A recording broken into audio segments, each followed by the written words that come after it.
Last week, we lost a number of colleagues and members of our environment community came together to mourn those victims from the crash. It brought the community together.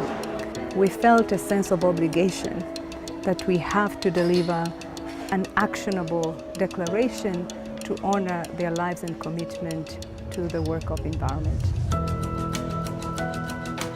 We had over 5,000 registered participants. We saw the largest numbers of resolutions.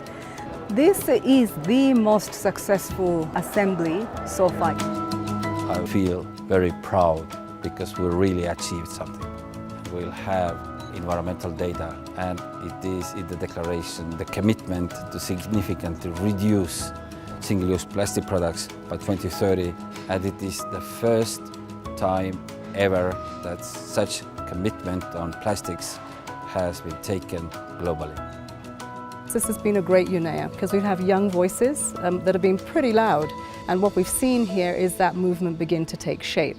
What we hope to see in September for the Secretary General's Climate Summit, loud and clear the demands that have to be delivered, not talked about, delivered.